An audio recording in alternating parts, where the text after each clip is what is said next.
대법어 138번째 시간입니다. 제10권 송고.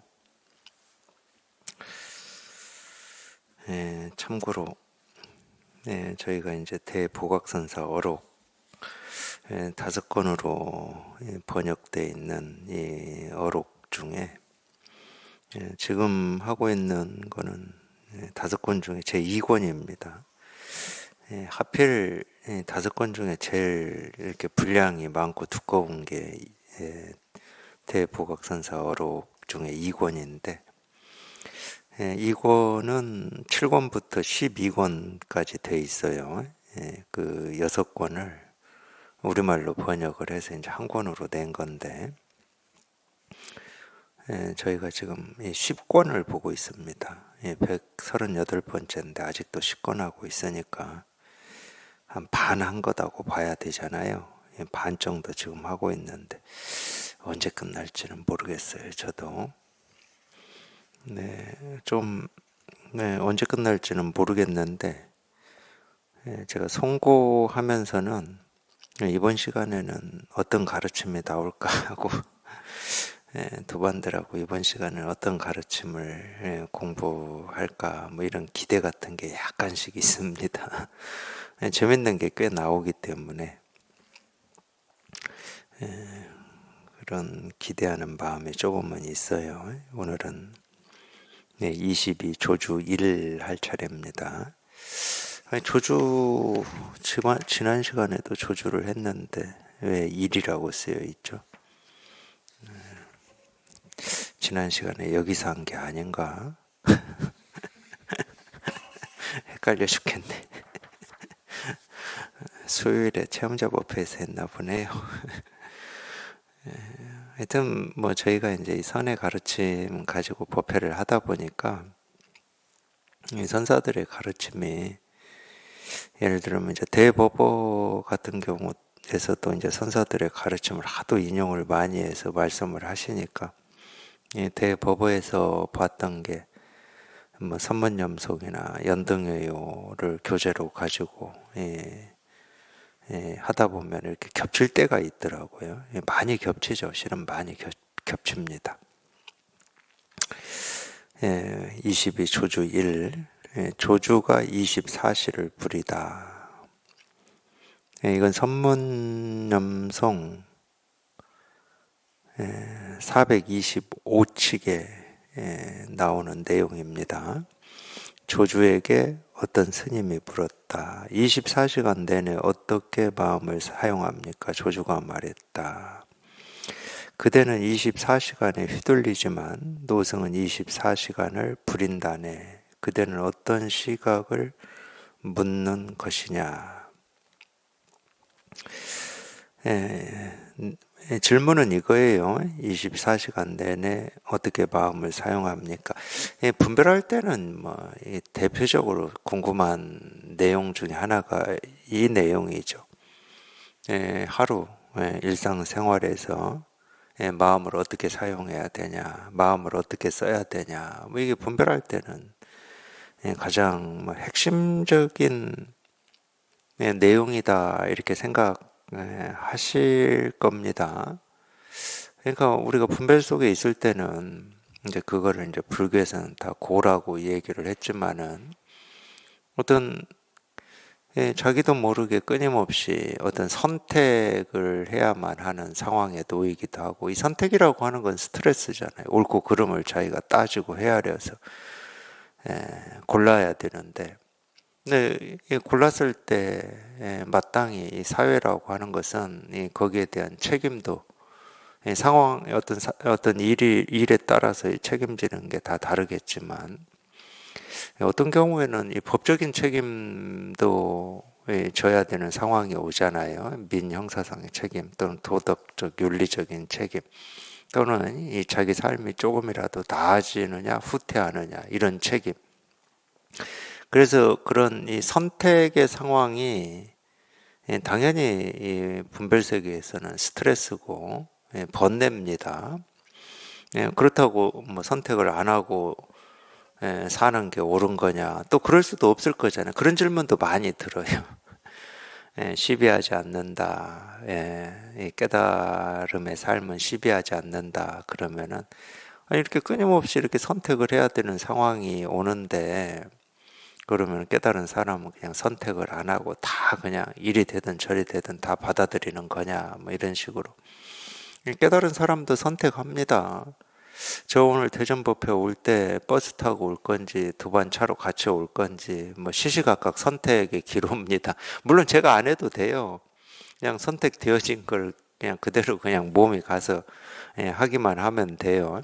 근데 그런 경우가 아닐 때는 뭐 버스 타고 올 건지 기차 타고 올 건지 그것도 책임을 져야 됩니다. 버스 타고 오다가 뭐 차가 밀려서 법회 시간에 늦었다. 그럼 제가 책임져야 될 거 아닙니까? 기차 타고 왔으면 그럴 일이 없는데 뭐 이런 거. 깨달은 사람도 당연히 뭐 제가 그리고 제일 많이 선택하는 것 조주하니까 갑자기 생각나네.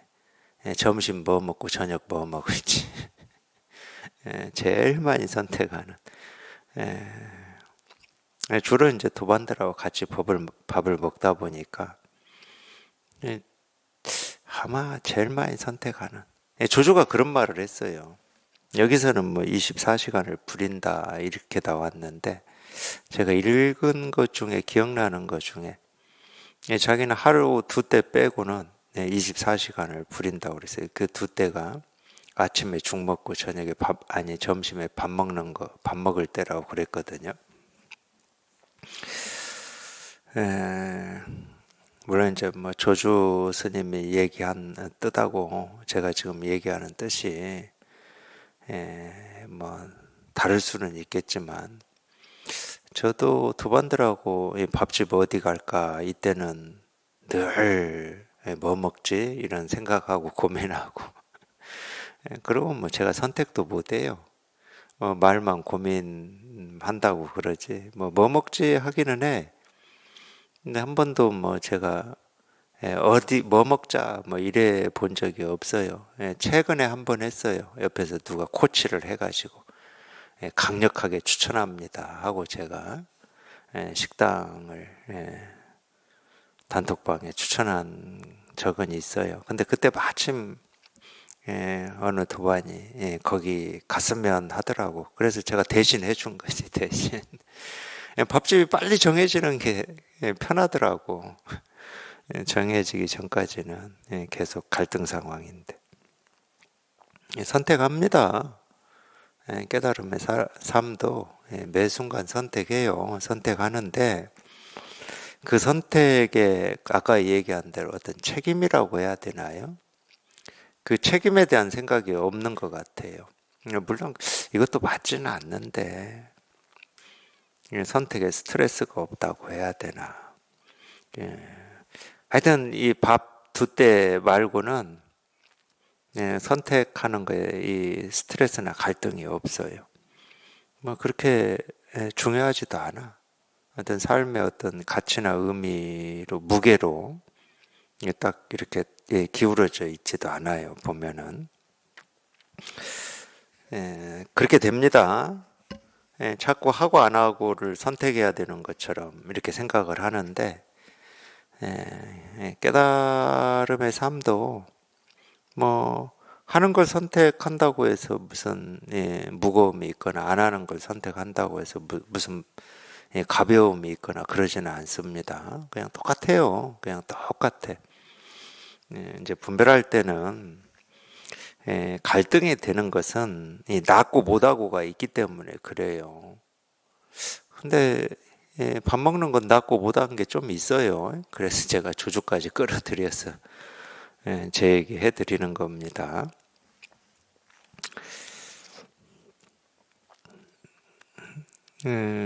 어떻게 마음을 써야 되냐? 뭐 분별할 때는 제일 중요한 뭐 핵심 의제다. 가장 중요한 포인트다 이렇게 생각하실 수 있겠지만 쓸 마음이 있으면 늘 어떻게 써야 되는지를 갈등하게 돼 있는 거예요. 쓸 마음이 있으면 써야 되는 마음이 있으면 늘 갈등하게 돼 있잖아요. 이렇게 써야 되는지 저렇게 써야 되는지. 한번 옳게 쓴다고 해서 우리가 평생 마음을 뭐 옳게 쓸 수도 없는 거고 예, 한번 옳지 않게 쓴다고 해서 평생 옳지 않게 쓸 수 있는 것도 아니잖아요. 그러니까 무슨 얘기냐? 쓸 마음이 없는 게 제일 좋습니다. 쓸 마음이 없으면 그런 갈등을 안 할 거잖아요. 그래서 이제 우리가 이 불법을 공부한다고 하는 것은 이 뿌리를 캐내는 거지. 예, 어떻게 마음을 쓰냐 이런 공부하는 게 아니에요. 어떻게 마음을 쓰는가는 이 세속에서 하는 겁니다. 우리가 분별의 세계에서는 하는 거고, 이 분별을 벗어난 이 출세관에서는 쓸 마음을 그냥 뿌리째 뽑아내 버리는 거예요. 그냥 뿌리째 뽑혀가지고 쓸 마음이 없어. 그러면 어떻게 써야 됩니까? 이 질문 자체가 사라져 버리는 거지. 쓸 마음이 없는데 뭐 어떻게 옳게 또는 그르게 또는 부처의 마음, 중생의 마음으로 써야 됩니까? 이런 생각이 없는 거예요. 뿌리를 뽑아내 버리는 겁니다. 어떤 이 마음이 있다라고 하는 그 생각의 뿌리를 그냥 왕창 뽑아내 버리는 거예요. 그 뿌리를 뽑아낸다는 게 무슨 얘기냐면, 또 다른 말로 하면 쓸 마음이 있다 할 때는 그 쓸 마음이라고 하는 게 나거든. 이 나라고 하는 거는 나라고 고정되어 있지를 않아요. 아까 제가 말씀드렸잖아요. 자기도 모르게 뭔가 이렇게 부족을 느낀다. 그러면 이 부족을 채워야 되는 어떤 기대나 바램이 나예요, 실은. 나라고 하는 건 따로 절대 존재하지 않습니다. 나라고 하는 게 어디에 따로 존재하겠습니까? 그래서 이 마음을 쓴다 하는 것도 마찬가지예요. 이 쓸 마음이 있다는 말은 쓸 마음이라고 하는 게 나예요, 나. 그게 나예요. 그래서 이 나라고 하는 것도 이 나라고 하는 것과 내가 하고자 하는 것이 한 번도 둘이 되어 본 적이 없어요. 둘이 될 수가 없습니다. 어떤 이 느낌, 감정, 의지, 뜻하고 나라고 하는 건 한 번도 둘이 되어 본 적이 없어요. 이 몸이라고 하는 것과 나라고 하는 것은 둘이 되어 본 적이 없습니다. 둘이 될 수가 없어요. 왜냐하면 나라고 하는 것은 나라고 하는 걸로 혼자 존재할 수가 없는 거거든.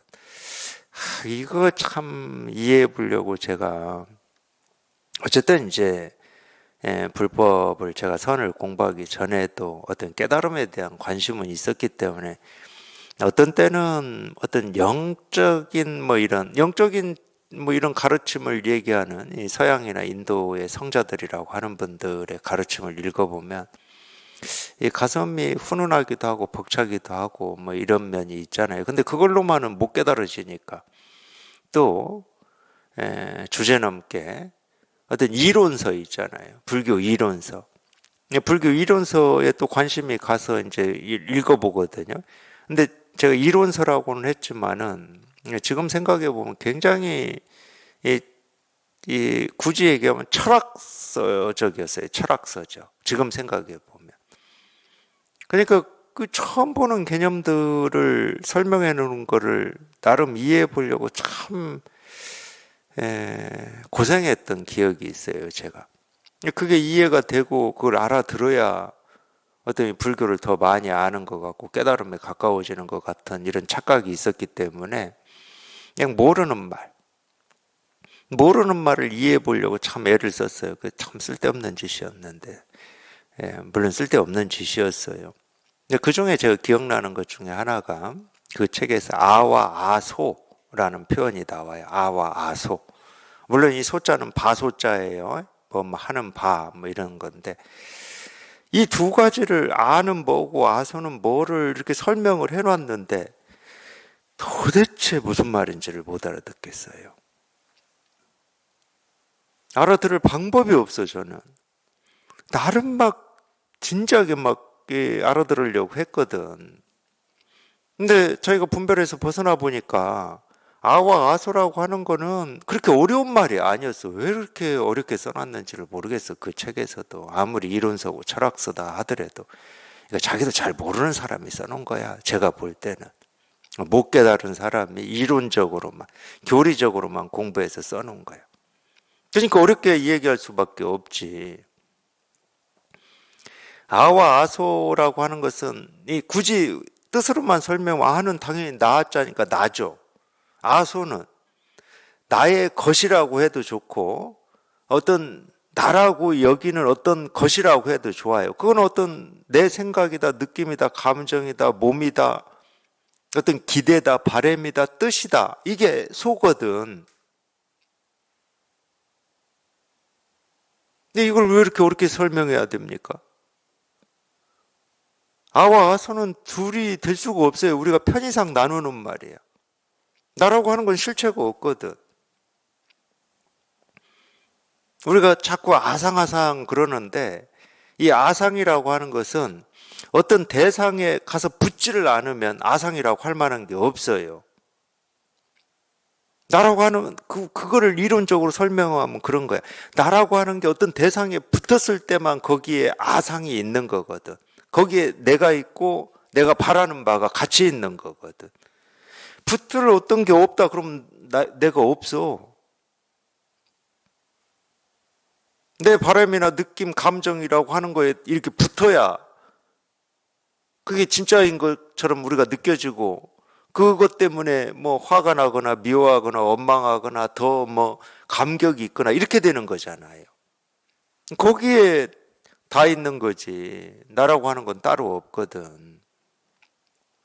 그래서 우리가 분별해서 벗어나 보면 이 개념 가지고 설명하고 있는, 그래서 제가 그런 얘기도 해드리는 거예요.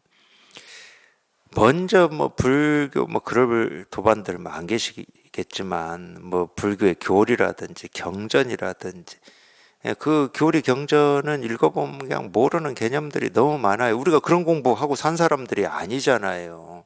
예를 들면 저보고 양자역학을 설명해 놓은 이 책을 읽으라고 하는 거하고 똑같아. 그걸 제가 읽으면은 모르는 개념들이 엄청 많을 거잖아요. 제가 평소에 그걸 공부하는 사람이 아닌데 그런 개념을 쓰고 사는 사람도 아니고. 그러니까 이렇게 평소에 일상생활을 하시는 분들이 불교를 공부하겠다 또는 뭐 다른 어떤 거를 공부하겠다 그럴 때 이 모르는 이 개념들, 이 말들, 이름들부터 자꾸 이게 무슨 뜻인지를 먼저 알아야 그걸 읽어 나갈 수가 있는 거잖아. 그럴 필요 없어요. 네, 뭐 과학이라든지 뭐 이런 거는 네, 그렇게 개념들을 우리가 이해해야 됩니다. 왜? 그건 약속이니까. 약속이니까 이해를 해야 돼요. 그러니까 그 뜻을 자꾸 암기도 해야 되고 기억도 해야 되고 그래야 되는 겁니다. 근데 이 출세관은 그렇지가 않아요. 어차피 교리로 얘기를 했던, 이론적으로 얘기했던, 철학적으로 얘기를 했던, 뭐 선적으로 얘기를 했던 이 출세관은 그 이름으로 그 개념으로 가르치는 건 딱 이거밖에 없어. 그러니까 출세관 공부는 세관 공부하고 반대로 해야 돼요. 그 이름으로 그 말로 가르치고 있는 이거를 이렇게 자기가 직접 체험하고 실감하고 경험을 하고 나서 이렇게 보면은 이제 말을 쫓아다닐 이유가 없어요. 아가 뭐지, 아소가 뭐지, 주관이 뭐지, 객관이 뭐지 이렇게 쫓아다닐 이유가 없어. 부처가 뭐고 중생이 뭐지, 보신 법신 화신이 뭐지 이렇게 쫓아다닐 이유가 없어. 야, 이걸 여기에 통해서 이게 분명해져 보면은 법신, 보신, 화신이라는 말을 우리가 한 번도 안 배웠다 하더라도 그냥 한자니까 그 뜻은 조금 알아야지. 안 배웠다 하더라도 법신은 청정법신, 이 모습 없는 이걸 얘기한다 이런 뜻은 알아야지. 그것도 모르면은 그냥 법신, 그리고 법신 잣나무, 보신 삼석은, 화신 똥 닦는 막대기 이거는 분명하지만은 그 법신, 보신, 화신이라고 하는 이 말을 가지고 중생의 병을 치료할 수는 없어요. 그 뜻 정도는 이제 우리가 뭐 불교 사전이나 한자 사전을 이렇게 보면 이거를 법신이라고 이렇게 불교에서는 얘기를 하고 있구나. 이거를 보신이라고 그러고 이거를 화신이라고 그러네. 근데 법신, 보신, 화신이 자기 마음에서는 둘이 아니야. 떨어져 있지를, 따로따로 있지를 않아. 따로따로 있지를 않아요. 그러니까 이 출세관은 공부를 거꾸로 해야 되는 겁니다. 세관 공부하고는 완전히 반대로 해야 돼요. 출발이 이거야, 출발이. 출발이 시작이 이거예요. 그러니까 이 출세관 공부는 좋은 게 그런 거라니까. 그래서 세관 공부는 초등학교, 중학교, 고등학교, 대학원 뭐 이렇게 가야 되잖아요. 단계를 거쳐 가야 됩니다. 초등학생한테 미적분 못 가르쳐요. 몰라 이제 뭐 가끔 가다가 뭐 천재라고 막 해가지고 막 9살, 10살인데도 막 미적분 막 풀어내고 하는 애들이 그거는 이제 특별한 경우고, 당연히 더하기 빼기 곱하기 나누기를 배우고 뭐 예를 들어서 방정식도 배우고 뭐 어쩌고 해야 뭐 미적분도 배우는 거 아니에요. 당연히 출세관은 그렇게 가는 겁니다. 아니 세관은. 근데 출세관은 가끔 그런 얘기 하시는 분들도 있긴 있었어요. 체험 못한 사람, 체험한 사람, 체험하고 좀 이렇게 나누어서 이렇게 법회도 하고 그래야 되는 거 아니냐 이제 이런 얘기도 하시는 분이 있었는데, 요즘은 이제 그런 얘기 하시는 분 안 계셨고, 근데 출세관은 그런 걱정을 할 필요가 없어요. 단계 수준을 얘기하지 않아. 그냥 오로지 그냥 우리 본래 마음 이거 하나만 얘기해, 이거 하나. 근데 깨달은 사람한테도 이거 하나만 얘기하고 못 깨달은 사람한테도 이거 하나만 얘기하고, 그게 출세관이거든. 그래서 모든 말이 불교 교리라고 하든 뭐 경전이라고 하든 선사조사들의 가르침의 말이라고 하든 모든 말이 그냥 이거 하나를 얘기하고 있기 때문에 여기에 통하는 게 이 출세관을 공부하는 입학이에요, 입학. 여기에 통하는 게 이거부터 해야 돼. 가끔 이 꾀를 쓰시는 분들이 있어요. 물론 그렇게 얘기하시는 분들은 아마 자기가 여기에 보통한 사람들이나 그렇게 얘기하지 않을까 싶어. 자꾸 체험하는데 꼭 체험을 해야 되냐. 그런 법문 중에 뭐 그런 얘기 하신 분도 있다고 그러는데, 자기가 체험이 없으니까 그런 얘기 하지. 이 공부를 하려면 체험을 무조건 해야지. 체험이라고 하는 게 견성이라는 건데. 무조건 해야 되는 거예요, 무조건. 세간은 안 그래요. 어떻게 변해가지고 세상이 꼭 초등학교 입학 안 해도 뭐 검정고시도 있고 뭐 독학도 하고 해가지고 뭐 지 나름대로 조금 뭐 얼마나 이렇게 체계적으로 공부한 사람을 따라갈지는 모르겠지만 그래도 방법이라도 있어, 세간은. 초중고 안 다니고 그냥 외국 유학 가서 뭐 거기 대학 가는 경우도 있겠지. 그러니까 방법이라는 게 있어. 예외라고 하는 게 있어, 세간은. 출세관은 예외가 없어요. 여기 안 통하면 무슨 공부를 해? 할 공부가 없어. 불교에서 모든 가르침이 그냥 이거 하나 얘기하고 있는데, 모든 가르침이 예외가 없어. 근데 여기 안 통하고 무슨 공부를 해? 할 수가 없잖아. 법문에서 하는 말은 좀 알아듣겠는데 이거 하나 이렇게 모르겠다 뭐 이렇게 말씀 뭐 무슨 뜻인지는 알아요. 근데 이 법문에서 하고 있는 얘기를 아는 게 아닙니다. 자기식대로 이해하는 거예요. 이거 안 통했다 그러면 자기식대로 이해하는 거지. 그거 낱낱이 한번 자기가 안다고, 법문의 내용을 안다고 여기는 걸 그냥 낱낱이 한번 따져보면은 아는 거 하나도 없을 겁니다. 정말로 허공에 집을 짓고 있는 거하고 똑같을 거예요. 안다고 자기식대로 생각하고 있는 거예요. 부처라는 말을 하고 있는데 부처가 뭔지는 이제 알겠습니다. 그건 무슨 말이야? 우리 본래 마음을 얘기하는구나. 이전까지는 인도에서 2500년 전에 태어난 석가모니를 얘기하는 줄 알았는데 법문에서 자꾸 우리 본래 마음이 부처입니다 이러니까 우리 본래 마음을 부처라고 이제 하는 거구나. 이걸 안다고 하실 건데, 아니 본래 마음이 뭔지를 모르는데 본래 마음이 부처구나 이런다고 뭐가 해결이 되겠습니까? 본래 마음이 뭔지를 몰라. 동어 반복밖에 안 하는 거야, 사실은. 본래 마음이 뭔지도 모르고 부처가 뭔지도 모르는데 부처가 본래 마음이야. 이렇게 안다고 생각하시는 거야. 근데 알고 보면 둘 다 몰라. 둘 다 허당이야. 그냥 허당.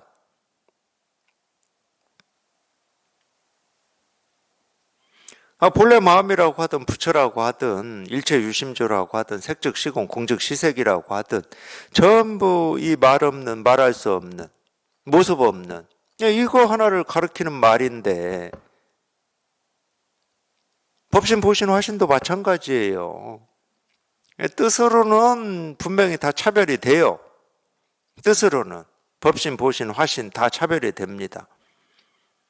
근데 사실은 아무리 차별이 되는 법신이라고 그러고 보신이라고 화신이라고 해도 다 이거 얘기하고 있어요. 이거 얘기. 그러니까 결국은 이 하나가 풀어지지 않으면 아무것도 모르는 거예요. 아무것도. 알 수 있는 게 아무것도 없어요. 근데 세간은 그렇지 않다니까. 1, 2, 3, 4는 알아도 기억년, 디귿, 니을은 모를 수 있다니까. 그러니까 세간은 하나 알고 둘 알고 이렇게 쌓아가는 겁니다. 일신, 우일신, 도덕경 표현대로 하면은. 도덕경 표현 그대로 하면 이 공부는 비우는 공부라고 그러잖아요. 물론 이제 비우는 공부다 방편이에요.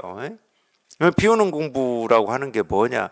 아니 우리 본래 마음이라고 하는 건 백지하고 똑같다니까. 백지하고 뭐라고 할 게 아무것도 없어요. 뭐라고 할 게 아무것도 없는데 온갖 거를 다 해. 이 우주 삼라 만상이 생기고 사라지고 변화를 한다니까. 이 아무것도 없는 여기에서.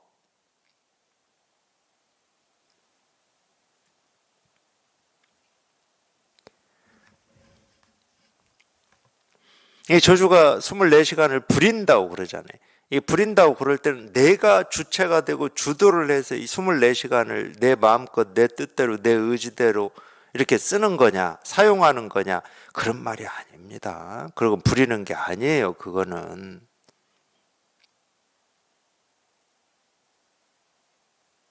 그럼 뭘 부린다고 그러냐? 안 부리는 거야. 그냥 24시간도 없고 그 24시간을 사는 저주도 없어. 그런데 온갖 것들을 보고 듣고 느끼고 경험해. 그거는 저주라고 하는 사람 측면에서만 제가 이렇게 얘기를 하고 있는 게 아닙니다. 이 얘기를 할 때는 그 온갖 것이라고 하는 이것들도 그냥 해가 뜨고 바람이 불고 계절이 바뀌고 뭐 구름이 모였다 흩어졌다 온갖 것을 다 해 그냥. 그걸 부린다고 그래요. 아무 부릴 게 없는 거. 그 얘기는 달리 얘기하면 나라고 할 게 없어. 나라고 할 게 없는데 온갖 걸 다 하잖아. 숨도 쉬고 배고프면 밥 먹고 해가 뜨고 지고 계절이 바뀌고 다 해 그냥. 다 이루어져.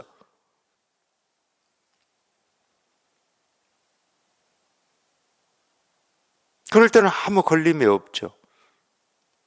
그러니까 이 표현을 좀 사람이 공부를 하니까 자꾸 이제 이 사람 그런 면은 분명히 있는 겁니다. 지금 사람이 분별하고 있고 사람이 부딪히고 있고 걸려 있으니까 사람한테 가르치니까 뭐 그런 식으로 표현을 하기는 하는데 사실은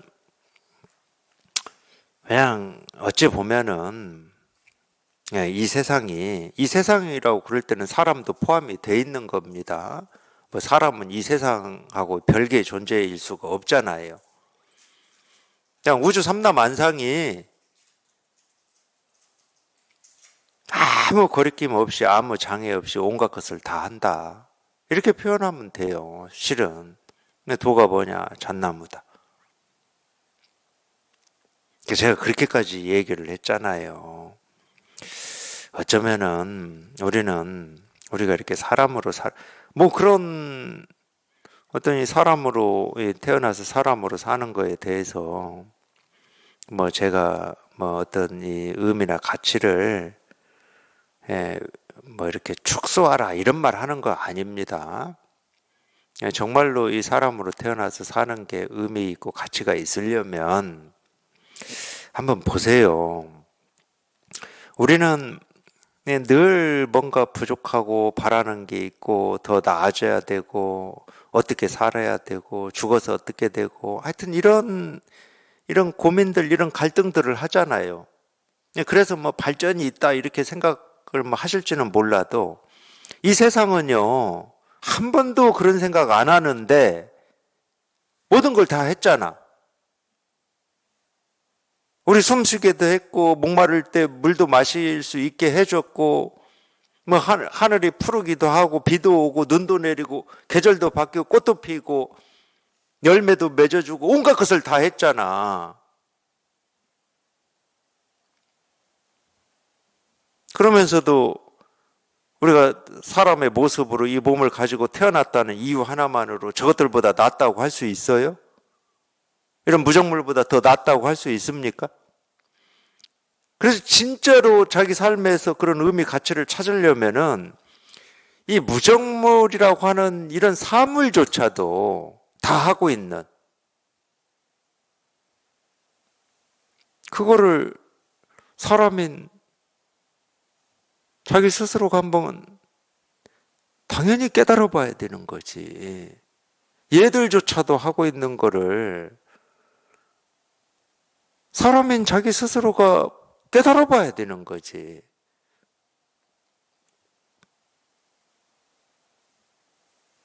그러지 않고 내 삶에 내가 사람으로서 사는 거가 다른 거보다 의미, 가치 있다라고 할 만한 게 뭐가 있어요? 뭐 소나 말보다 내가 돈을 더 많이 가지고 있고 걔들은 없는 차도 있고 집도 있고 그게 삶에 무슨 의미고 가치가 될까요? 그게?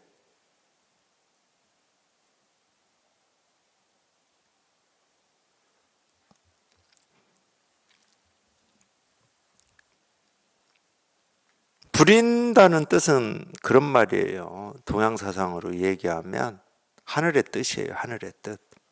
이 세상은 굳이 우리가 이 하늘의 뜻이라고 하는 말을 그냥 끄집어와서 얘기를 하자 그러면은 이 하늘의 뜻대로 다 운영되고 있잖아요. 구름이 모이고 흩어지고 비가 내리고 계절이 바뀌고 바람이 불고 해가 뜨고 지고 그냥 그 뜻대로 다 이루어지고 있잖아. 그게 뜻이잖아. 그게 뜻. 아까 제가 나와 나의 것을 얘기할 때 그랬잖아요. 나라고 하는 건 따로 없다고. 하늘의 뜻이라고 하는 것은 해가 뜰 때는 하늘의 뜻이 거기에 있는 거예요. 질 때는 또 거기에 있고 바람이 불 때는 거기에 있는 겁니다. 하늘의 뜻은 따로 있지 않아요.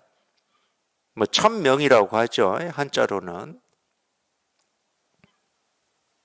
똑같은 말이에요.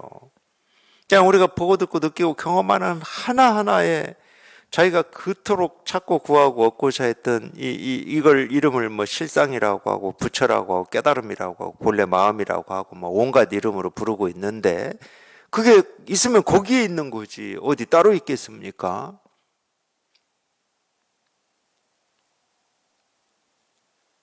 예수님도 그런 말 한 것 같아. 아버지 뜻대로 뭐 이런 말 한 것 같은데 그 아버지 뜻이 딱 이 말이에요. 이 말. 물론 이제 그쪽 분들이 제 말을 뭐 당연히 안 하시겠지. 동의하라는 뜻은 아니에요. 저도 제가 이렇게 표현할 때는 제가 그렇게 경험한다는 거예요. 우리가 하느님 아버지 할 때 그 하느님 아버지가 누굽니까? 우리가 말하는 하늘이잖아. 하늘. 천명, 하늘의 뜻. 뭐 세속처럼 인간 세계처럼 네 아버지라고 하는 이 존재가 모습으로 존재할 수 있겠습니까?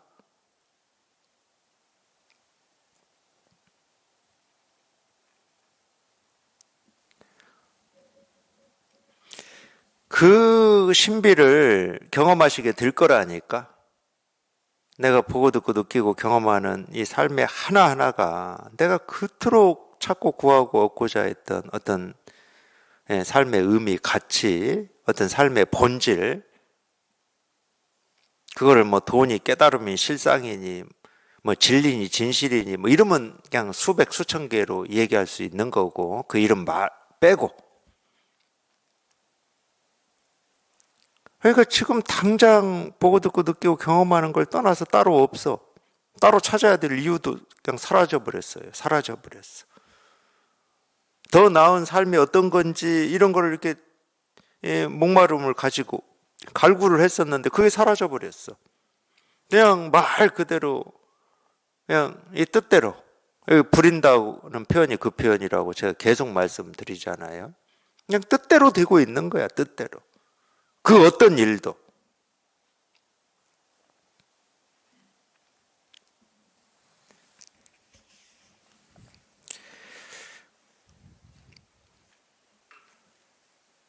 그대는 24시간에 휘둘리지만 노승은 24시간을 부린다. 그대는 어떤 시각을 묻는 것이냐. 이게 뭐 어떤 시각이라고 그랬는데 분별 속에 있느냐, 분별을 벗어나 있느냐, 그걸 얘기를 하는 겁니다. 분별 속에 있으면은 뭐 계속 그럴 거예요. 마음을 어떻게 써야 되고, 어떻게 살아야 되고, 뭐 계속 그럴 겁니다. 근데 그런 입장에서는 그게 굉장히 중요해요. 어떻게 살아야 되느냐. 뭐 여기에 대한 어떤 좀 명쾌한 답이 나오고, 그래야 될 것 같은. 아니면은 저희가 지금까지 이 살면서 경험한 어떤 그것만 가지고 이 종합을 해서 인생은 이렇게 살아야 된다라고 하는 어떤 이 견해를 딱 정립하고 있겠죠. 작은 분별 속에서 하는 얘기입니다. 분별을 벗어나면은 쓸 마음이 없는데, 마음이 뿌리째 뽑혀버려가지고 쓸 마음이 없어요. 쓸 마음은 없는데 이 세상이 온갖 마음을 다 쓰고 살죠. 근데 온갖 마음을 쓰는데 아무 장애가 없고 걸림이 없고 말 그대로 화를 나는 새처럼 자유로운 겁니다. 자유롭잖아요. 걸리는 게 없잖아. 해가 뜨고 지는데 뭐 구속이 있습니까? 계절이 바뀌는데 무슨 구속이 있어요? 바람이 불고 눈이 내리는데 무슨 구속이 있습니까? 마음껏 합니다. 걔들은 마음껏.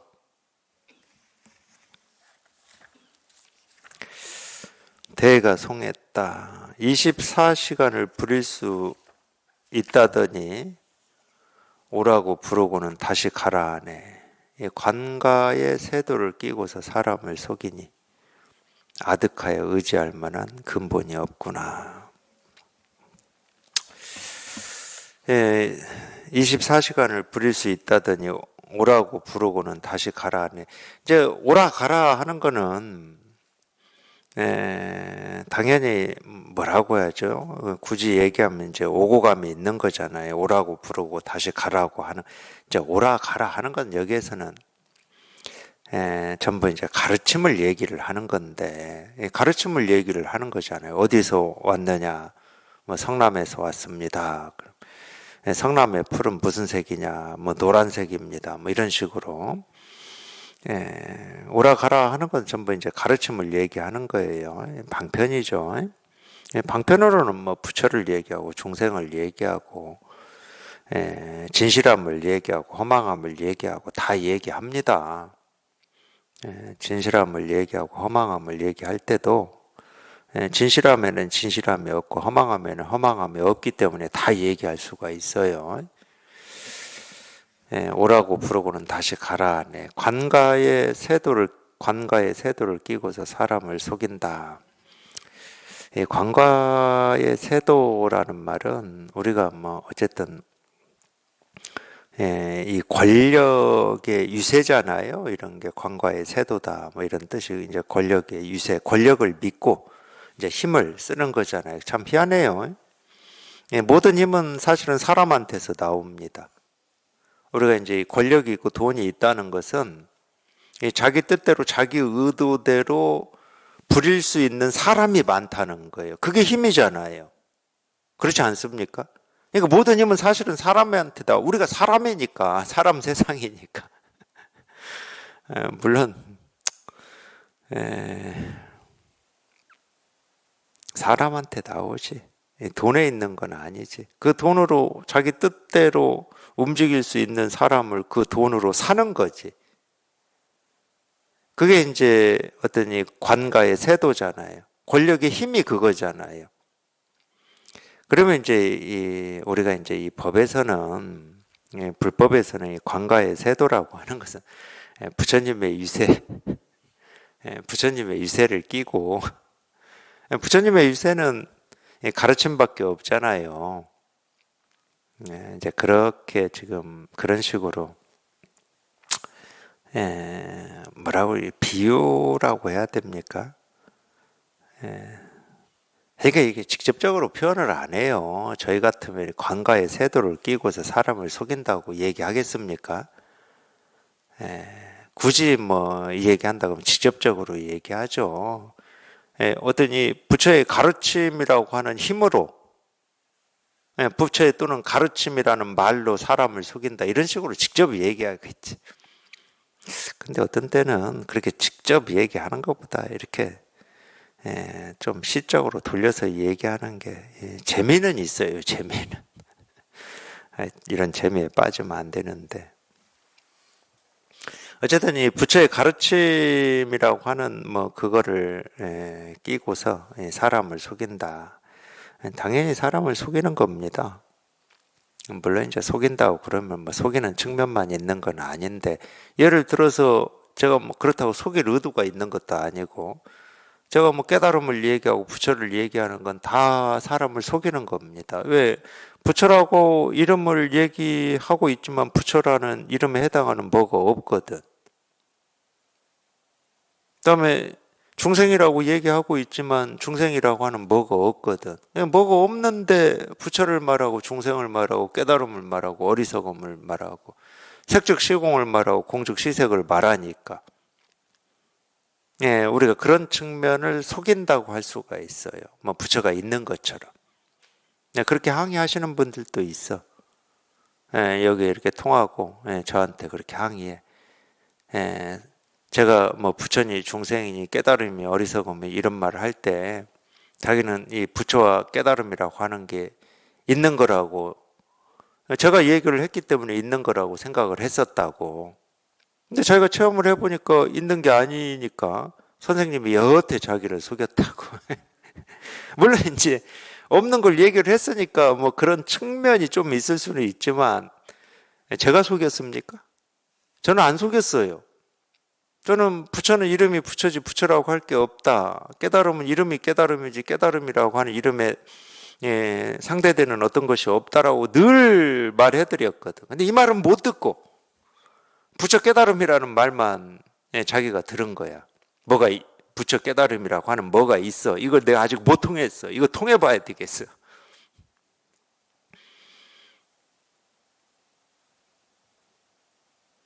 자기가 자기 생각에 속아놓고 뭐 제가 부채질 한 면은 있으니까 뭐 제 죄를 없다고 할 수는 없어요. 부채질을 한 측면은 있으니까 뭐 항의를 해도 뭐 어쩔 수는 없어요. 근데 어쨌든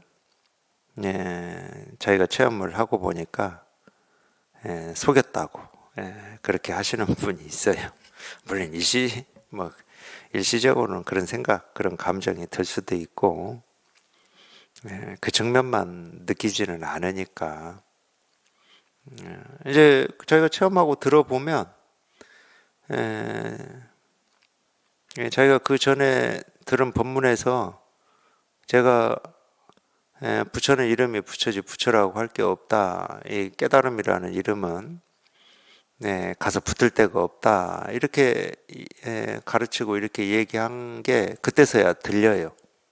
그럼 이때도 다 이렇게 얘기를 하셨구나. 내가 못 알아듣고 있었구나. 그렇게 또 반성합니다. 어느 도반도 그랬던 것 같아요. 4년, 5년 전 거 한번 들었는데 그때도 다 얘기를 하고 있었더라고. 뭐 다 얘기할 수밖에 없지. 뭐 이거 하나 이게 다인데. 뭐 이게 다인데 뭐 어떻게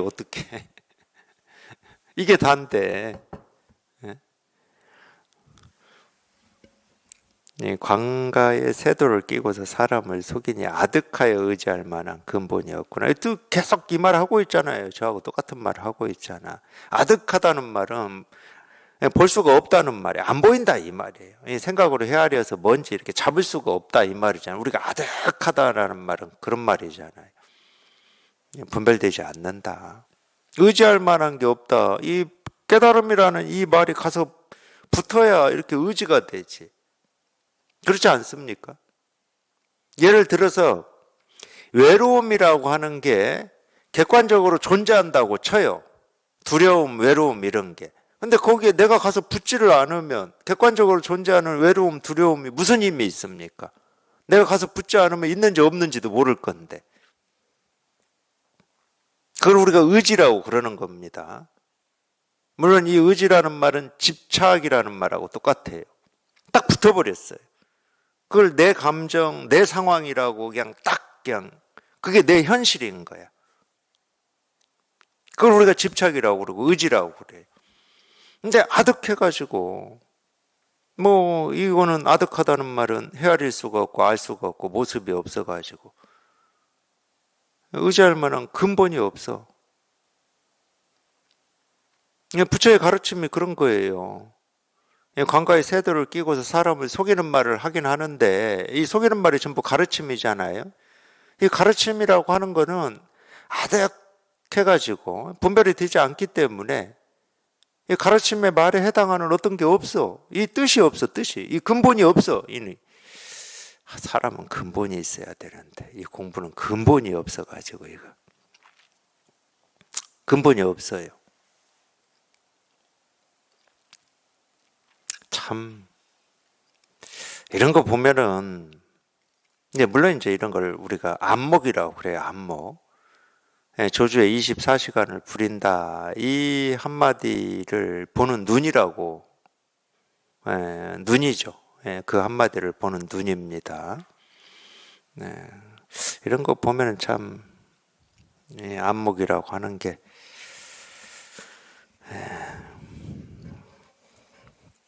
23 조주 2 조주는 하여튼 2도 있고 3도 있는데 몇 번까지 있는지 아이고 많이 있네요. 조주하고 꽤 몇 시간 좀 놀아야 될 것 같은데요. 조주 되게 재밌어요. 익살스러워요 조주가.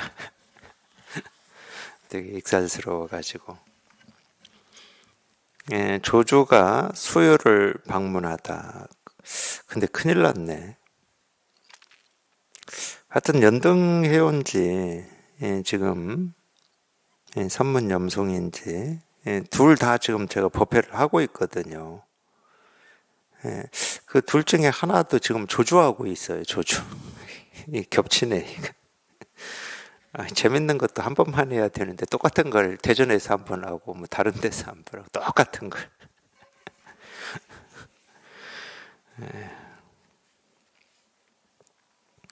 조주가 수요를 방문하다.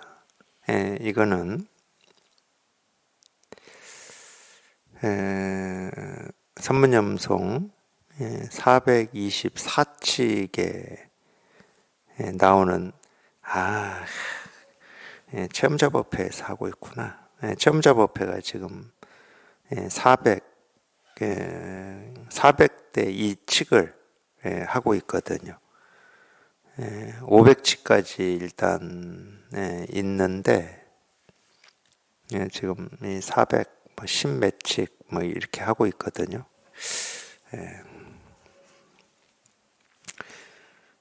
제 424칙에 나오는 내용입니다. 조주가 수요의 당상을 찾아가 수요의 당상, 이 수요라고 하는 선사니까 당상은 방장실이라고 그래요. 방장실. 거처를 찾아가 한 발 한 발 주장자에 의지하여 걸으니 수요가 물었다. 진짜 이때 어떻게 보면 조주는 참. 어쨌든 이 수요라고 하는 선사가 방장이면 수요가 조주보다는 연장자일 거잖아요. 대체적으로는 그럴 거잖아요. 근데 방장실을 찾아가는데 우리로 치면 지팡이 짚고 멀쩡한 사람이야. 다리가 아픈 게 아니야.